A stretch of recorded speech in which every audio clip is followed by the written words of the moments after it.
చాకలి ఈరమ్మ అనే పెద్ద ఆవిడ అవ్వ పురుగుల మందు తాగి చనిపోయినారు.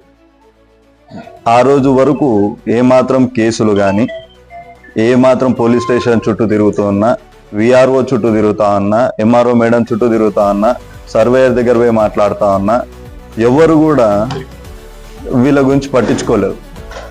దాని తర్వాత వీళ్ళు పట్టించుకోవడం లేదని చెప్పి కలెక్టర్ దగ్గరికి వెళ్ళినారు.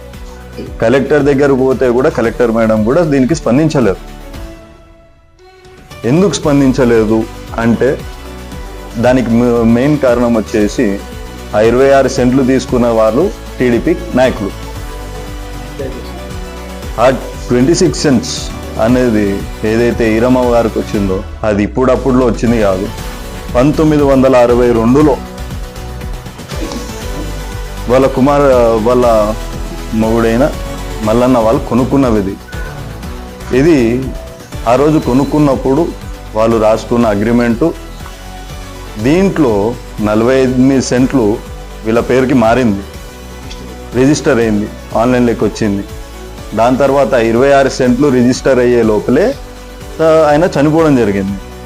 చనిపోవడం జరిగినప్పుడు ఏం జరిగింది, అది మళ్ళీ సంజప్ప వాళ్ళు అదే మనిషి దగ్గర లక్ష్మయ్య అనే వ్యక్తి దగ్గర నుంచి ఎవరైతే సంజప్ప అనే వాళ్ళు కొనుక్కున్నారో దాంట్లోనే ఈ 26 సెంట్లు కూడా తీసుకోవడం జరిగింది. సో అప్పట్లో వీళ్ళు వెళ్ళి అక్కడ అడిగిన తర్వాత ఆ 26 సెంట్లు మాకు ఏమాత్రం సంబంధం లేదు అని చెప్పి సంజప్ప వాళ్ళు ఇచ్చిన ఒప్పంద పత్రం ఇది. వాళ్ళు 1975లో సంజప్ప వాళ్ళు వీళ్ళు చాకలి ఈరమ్మ వాళ్ళ కుటుంబానికి రాసిన ఒప్పంద పత్రం. ఇది జరిగిన తర్వాత అంతా బాగానే ఉంది. ఆ రోజు నుంచి ఈ రోజు వరకు అనుభవంలో వీళ్ళ కుటుంబమే ఉంది. వీళ్ళ కుటుంబమే ఆ 26 సెంట్లు చేసుకుంటా ఉన్నారు. ఇంకా బ్యాలెన్స్ మిగిలిన 48 సెంట్లతో కలుపుకొని ఇవన్నీ జరుగుతూ ఉన్నప్పుడు మొన్నటి రోజున ఇది స్టార్ట్ అయ్యి రీసర్వేయర్ ఎవరైతే వచ్చినారో జయప్రకాష్, దీంట్లో వీళ్ళందరూ కూడా కూర్చొని ఒక డీల్ మాట్లాడుకున్నారు. ఏం మాట్లాడుకున్నారు మనం అన్నీకలేదు. ఈ 26 సెంట్లు మళ్ళీ ఏదైతే ఈ ఒప్పందం మీరి మళ్ళీ వాళ్ళకి లక్ష్మీనారాయణ అనే వ్యక్తికి వెళ్ళింది. లక్ష్మీనారాయణ ఎవరు అంటే సంజప్ప వాళ్ళ కుమారుడు. వాళ్ళ దగ్గరికి పోయిన తర్వాత వీళ్ళు వెళ్ళి అడగడం మొదలు పెట్టినారు, ఇది మాకి సంబంధించింది, మీ నాన్న వాళ్ళే మాకు ఒప్పంద పత్రం ఉంది, మాకు అన్నీ చేసినారు, ఈ భూమి మాకు సంబంధం అని చెప్పి ఈ కుటుంబం చెప్పుకున్న తర్వాత వాళ్ళు ఏ మాత్రం సంబంధం లేకోకుండా దీని మీద కూడా కేసు పెట్టడం జరిగింది. ఆ కేసు కూడా వీళ్ళకి ఫేవర్లోనే రావడం జరిగింది. ఇదంతా జరుగుతున్న సమయంలో వీళ్ళు డబ్బు కాసపడి, లేకపోతే వీళ్ళ కార్యకర్తలు కానీ, టీడీపీ కూటమి ప్రభుత్వం కార్యకర్తలు కానీ, నాయకులు కానీ ఆ 26 సెంట్లు రీసర్వేలో ఏదైతే పక్కకు వచ్చిందో మళ్ళీ దాని మీద కనుబడింది. వీళ్ళకు కనుబడినప్పటి నుంచి వీళ్ళని ప్రశాంతంగా బతికినిచ్చిన రోజు లేదు పాపం. ఈ కుటుంబాన్ని 3 నెలలుగా 30 తిప్పలు పెడతా ఉన్నారు. పోలీస్ స్టేషన్ చుట్టూ దగ్గర పోతే పోలీస్ వాళ్ళు పట్టించుకోలేదు.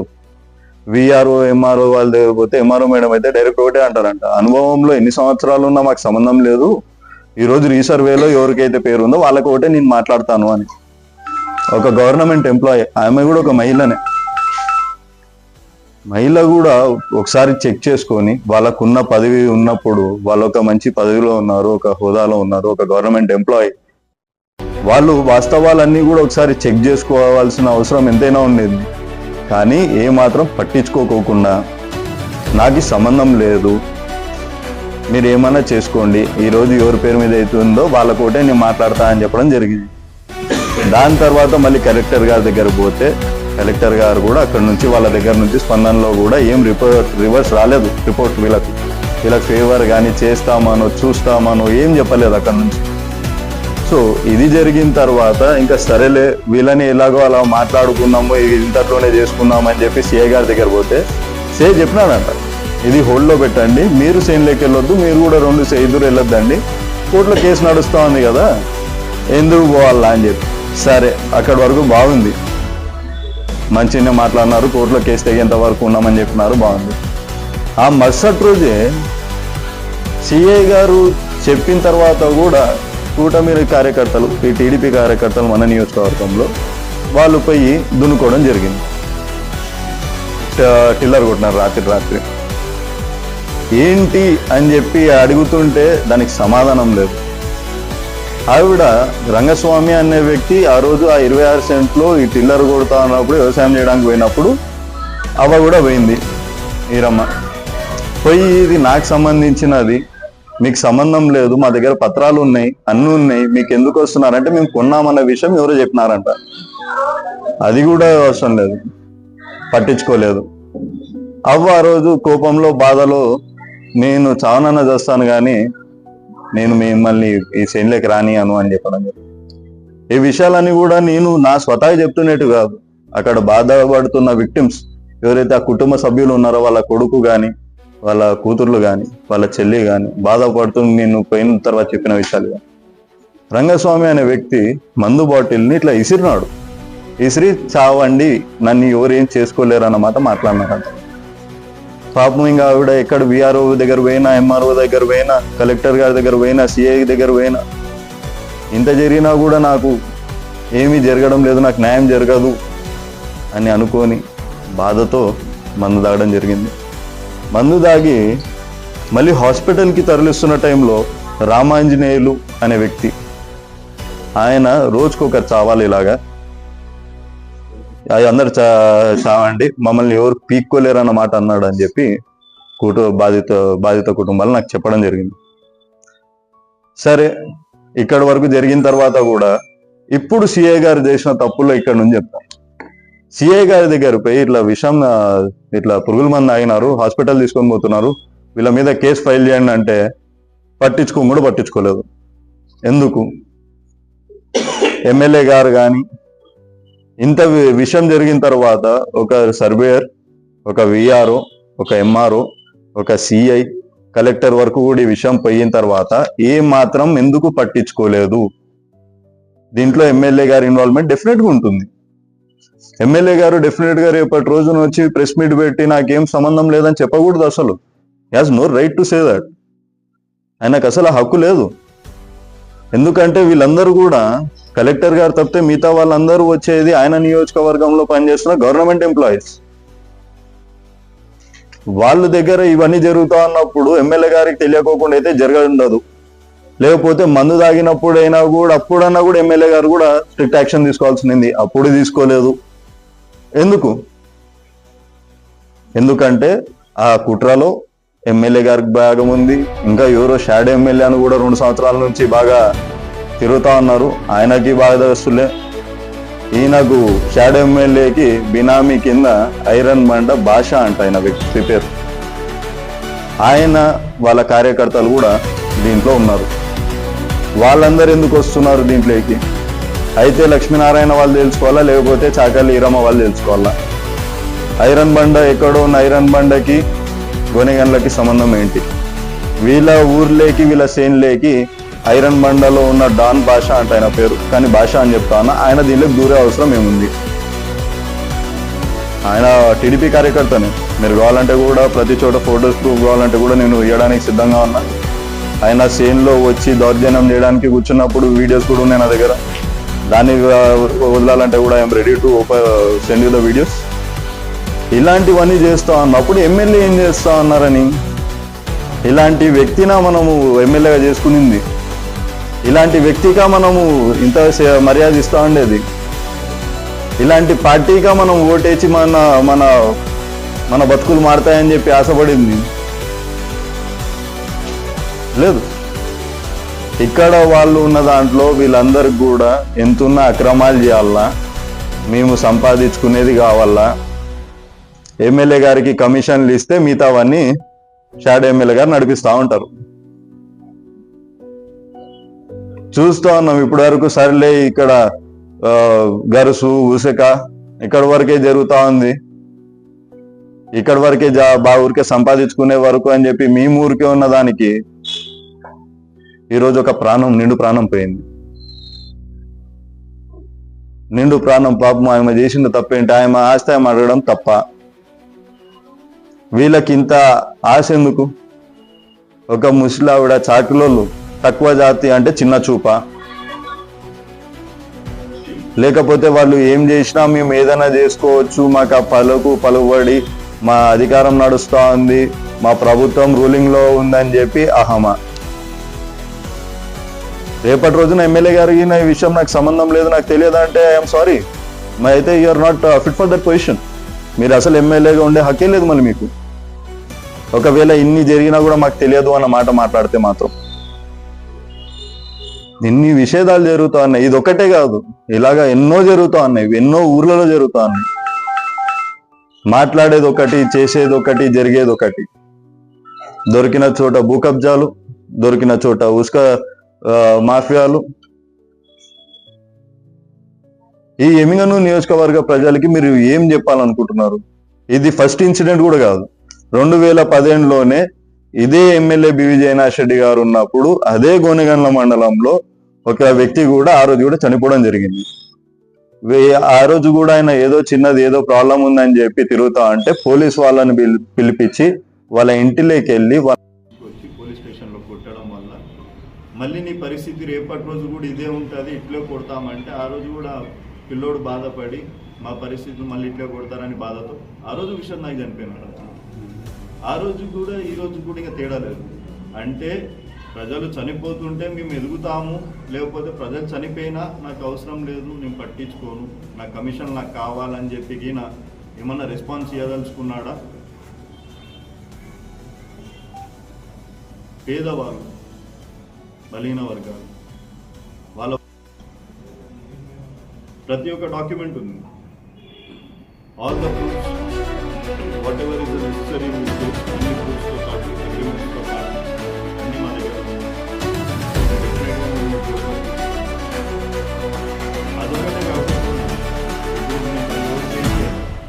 సిఐ గారు ఆయన కేసు మళ్ళీ అంటే ఎమ్మెల్యే గారి ఆదేశాన్ని ఏ విషయంలో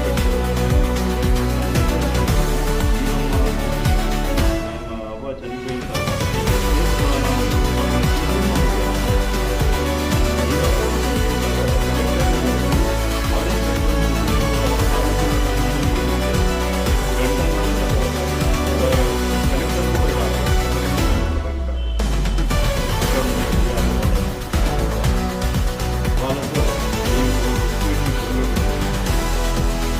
అంటే చనిపోతే కానీ సమస్యలు ఆపలేరా అన్న క్వశ్చన్ మళ్ళీ నాకు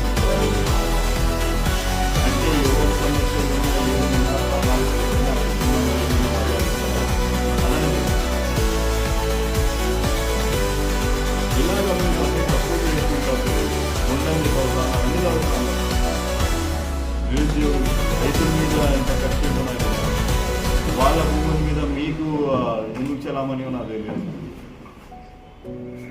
ఈరోజు కూడా ఆ ముద్దాయిలు ఎవరైతే ఉన్నారో వాళ్ళని ఏమాత్రం పట్టించుకోకుండా, వాళ్ళకి విచారణ అంటూ ఏమీ లేకోకుండా వాళ్ళు ప్రశాంతంగా ఇంట్లో ఉంటున్నారు. ఇంట్లో కూర్చొని ప్రెస్ మీట్లు ఇస్తా ఉన్నారు. ఇప్పుడు జరుగుతూ ఉంది press meet, half an hour ముందు కూడా జరుగుతూ ఉంది ఆ ప్రెస్ మీట్. వాళ్ళ మీద విచారణ ఎవరు తీసుకొని వెళ్ళాలి?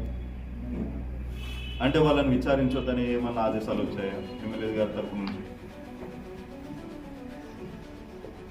ఎమ్మెల్యే అన్నాక ఆ పదవికి ఇచ్చే గౌరవం ప్రతి ఒక్క నియోజకవర్గంలో ఉన్న వాళ్ళందరూ ఇస్తామంటే ప్రాణాలు పోతా ఉన్నా కూడా వాళ్ళ లీడర్స్ చేసే తప్పులకి దానికి కూడా రియాక్ట్ కాకపోకుండా ఎక్కడో కూర్చుంటే ఎలా? ఆ కుటుంబానికి ఖచ్చితంగా గవర్నమెంట్ ఆదుకోవాలి. వాళ్ళకి సంబంధించిన ఎక్స్గ్రేషియా కావాలి. ఎక్స్గ్రేషియాతో పాటు ఆ ల్యాండ్ సెటిల్మెంట్ ఏదైతే మీ నాయకులు కబ్జా చేయాలని చూస్తూ ఉన్నారో అది కూడా విడిపియాలి బయటికి. మీరు వాళ్ళ దగ్గర ప్రూఫ్స్ అన్నీ ఉన్నాయి, కారణాలు కూడా. వాళ్ళు ప్రూఫ్స్ లేకోకుండా ఏం లేకోకుండా ఎవరు మాట్లాడడం లేదు. ప్రతి అధికారి దీంట్లో ఎవరైతే ఇన్వాల్వ్మెంట్ ఉందో వాళ్ళని సస్పెండ్ చేయాలి. సిఐ గారు, ఆయన పేరు చంద్రబాబు, ఆయన చేస్తున్న పనులు కూడా చంద్రబాబు నాయుడు లాగానే ఉన్నాయి. పచ్చ చొక్కా వేసుకుంటే చాలు, కేసు సంబంధంలో ఏం సంబంధంలో వాళ్ళకి న్యాయం జరిగిపోతుంది అంతే. వాళ్ళకి న్యాయం అంటే పక్కన వాళ్ళకి అన్యాయం అని ఇక్కడ నేను చెప్తా ఉండే. ఆయన మా కార్యకర్తలు ఎవరన్నా కూడా పోతే ఆయన లేచి వెళ్ళిపోతారు, లేకపోతే పట్టించుకోరు. ఎందుకని?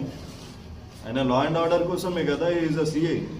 సర్కిల్ ఇన్స్పెక్టర్గా గవర్నమెంట్ శాలరీ తీసుకుంటున్నాం అన్నప్పుడు ఇక్కడ ప్రజలందరూ కూడా ఇచ్చే ట్యాక్సెస్ మీదనే గవర్నమెంట్ ఆయనకు డబ్బులు ఇస్తుంది జీతం. వీళ్ళు ఇచ్చే ట్యాక్సులు వీళ్ళ కోసం పని చేయకోకుండా ప్రజల కోసం సమస్యలు తెలుసుకొని ఏది కరెక్ట్ ఏది తప్పు చేయండి, డీల్ చేయండి, కాదని నేను చెప్పను. మా కార్యకర్తలు మెసేజ్ పెడితే తప్పు, మెసేజ్ పెడితే సిఏ గారు ఈయన అక్రమాలు చూడండి. ఫస్ట్ ఈరమ్మ విషయంలో కూడా అవ విషయంలో ఫస్ట్ ఏం చేశారు, అక్కడ పోస్ట్ మార్టం జరిగిన తర్వాత వాళ్ళ కుటుంబానికి కూడా బాడీ వాళ్ళు ముందు మధ్యలో అంబులెన్స్ పెట్టుకోవాలి.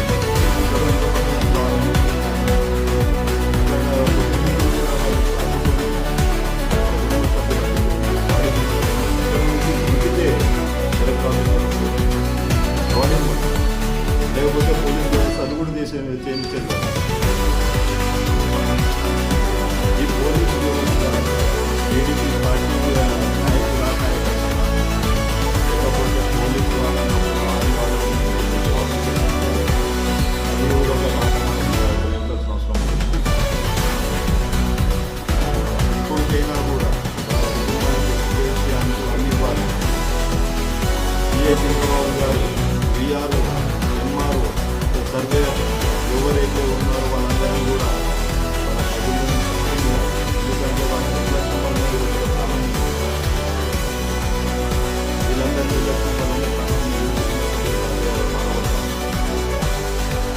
అదొకటే కాదు. ఆ 26 సెంట్స్లో ఎవరన్నా కానీ టీడీపీ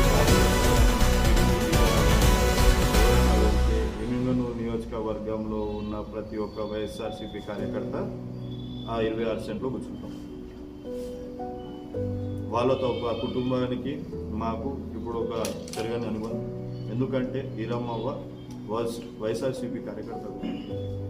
ఈరోజు వాళ్ళని కాపాడుకోలేకపోయినామని ఎంతో బాధ ఉంది నాకు. కానీ డెఫినెట్గా చెప్తాను, ఆ కుటుంబం జోలికి మళ్ళీ వస్తే డెఫినెట్గా మా లీడర్స్ అందరం, మా కార్యకర్తలు అందరూ ఆ 26 ఎకర్స్ చేనులో ఉంటారు. ఆ భూమి ఎవరిదైతే కరెక్ట్గా ఎవరిదైతే ఉందో వాళ్ళ ఫ్యామిలీకి జరిగింది, ఇంకా ఇప్పుడు నుంచైనా ఏ కుటుంబానికి జరగకోకుండా వాస్తవంగా ట్రీట్ చేసి ఎంఆర్ఓ కావచ్చు, విఆర్ఓ కావచ్చు, లేకపోతే పోలీస్ వ్యవస్థ కావచ్చు, అందరూ కూడా వాళ్ళ పనిని సక్రమంగా చేస్తూ ఈ నియోజకవర్గంలో ఉన్న ప్రతి ఒక్క ప్రజలు కూడా సమానంగా చూడాలని చెప్పి కూడా చెప్తాను. లేకపోతే ఇప్పటికి కూడా వారం టైం ఇస్తా ఉన్నాను. ఖచ్చితంగా చర్యలు తీసుకోవాలి ఈ బాధపడిన కుటుంబం వాళ్ళ మీద. వాళ్ళ కోసం మీరు ఎంఆర్ఓ కావచ్చు, లేకపోతే ప్రభుత్వం కావచ్చు, అందరూ కూడా సంబంధిత అధికారులు వీళ్ళకి న్యాయం చేసేలాగా చూడాలి. లేకపోతే వారం తర్వాత ఖచ్చితంగా నేను అన్ని ఆఫీసులు ముట్టడిస్తాను. ఎంఆర్ఓ ఆఫీస్, పోలీస్ స్టేషన్, ప్రతి ఒక్క చోట పర్సనల్గా నేనే వస్తాను. నేనే ఆధారాలతో పాటు అక్కడ కూర్చోబెడతాను. బాధపడిన కుటుంబీకులందరినీ కూడా, బాధించిన వారు కూడా ఆ రోజు కూడా రెస్పాన్స్ ఇవ్వకపోతే బాగుండదు. వీళ్ళు ఖచ్చితంగా వీళ్ళ చర్యలు మొత్తం ఖచ్చితంగా ముందే తీసుకోవాలి. వీళ్ళ కోసం గవర్నమెంట్ సైడ్ నుంచి ఎక్స్గ్రేషియా రావాలి. అలాగే ముద్దాయిలందరూ కూడా రిమాండ్లో ఉంటారు. కేసు పడిన తర్వాత, ప్రాణం పోయిన తర్వాత కూడా దీంట్లో ఎవరైతే ముద్దాయిలు ఉన్నారో వాళ్ళ గురించి మంచిగా తీసుకొని వెళ్ళి రిమాండ్లో పెట్టి ఇన్వెస్టిగేషన్ చేసి వాళ్ళని చేయాల్సిన బాధ్యత అంతా పోలీస్ వ్యవస్థకు. అది వదిలేసి వాళ్ళు కూడా ఇప్పుడు కూడా ప్రశాంతంగా ఇంట్లో కూర్చొని ఏమాత్రం సంబంధం లేకోకుండా ఇప్పటికీ ఆ భూమి నాదే అని చెప్తా ఉన్నారు. ఇక్కడ వాళ్ళ నాన్నగారు రాసిన ఒప్పంద పత్రం కూడా ఉంది, అగ్రిమెంట్ కూడా ఉంది. డెఫినెట్గా వాళ్ళందరినీ రిమాండ్కి తీసుకొని పోయి అవసరమైన what ever is necessary precautions కానీ కాషన్స్ కానీ తీసుకోవాల్సిందిగా ఇన్వెస్టిగేషన్ స్మూత్ మేనర్లో జరగాలని చెప్పి కూడా మీడియా ద్వారా తెలియజేస్తూ ఉన్నాము. అలాగే ఎమ్మిగనూరు నియోజకవర్గ ప్రజలందరూ కూడా ఇంకొకటి ఆలోచించాల్సింది, ఇలాగ జరుగుతూ ఉన్నప్పుడు మనం ఎలాంటి లీడర్ని మనం ఎంచుకుంటున్నామనే ఆలోచన కూడా మళ్ళీ ఆలోచన ముందుకు పెట్టుకోవాలి. ప్రాణం పైన అయినా మాట కూడా తెలియదు. అంటే ఆ ప్రాణానికి వాల్యూ లేకుండా లేడం, లేకపోతే చిన్నదాకా మన ప్రజలందరూ కూడా ఒకసారి ఆలోచించుకోండి. ఎలాంటి వాళ్ళు మనల్ని రూల్ చేసి, లేకపోతే ఎవరు మనకి మంచిగా ఉన్నారో చూసుకొని వాళ్ళకి మద్దతు ఇస్తుంది. అట్లాంటి వాళ్ళని రూలింగ్లో పెట్టాలి తప్పితే ఇలాగ అరాచకాలు చేసే వాళ్ళని, రైతుల మీద పడి వాళ్ళ ఆస్తుల్ని దోచుకోవాలని చూసేవాళ్ళు కానీ, లేకపోతే కమిషన్ పేరులో తినేవాళ్ళు కానీ, ఇలాంటి వాళ్ళు మనకు వద్దు అని చెప్పి కూడా చేస్తాను. ఈరోజు వరకు నేను ఇది బాధతోనే చెప్తా ఉన్నాను. ఎందుకంటే ఈరోజు వరకు బివి మోహన్ రెడ్డి గారు చేశారు రాజకీయం, చెన్నకేశ్వర రెడ్డి గారు చేశారు, ఇంకా దానికంటే ముందు ఎంతోమంది కూడా లీడర్లు, ఎంతోమంది ఎమ్మెల్యేలుగా చేశారు. కానీ ఏ రోజు రాజకీయాల వల్ల ఒక ప్రాణం వల్లవలేదు. కానీ బివి మోహన్ రెడ్డి గారు ఉన్న 2 టర్మ్స్లో 2014-19లో ఇలా ఒకటి జరిగింది. ఇప్పుడు మళ్ళీ 24 నుంచి 29 బివి జయనాథ్ రెడ్డి గారు ఉన్న టైంలో 2014-19లో ఒకసారి జరిగింది. మళ్ళీ ఇప్పుడు 2024 నుంచి 29లో ఆల్రెడీ ఒకటి జరిగింది. ఇంకా ఎన్ని జరుగుతాయో ఏంటో కూడా మనం ఆలోచించుకోవాల్సిన అవసరం ఎంతైనా ఉందని చెప్పి కూడా కోరుతాను. Thank you.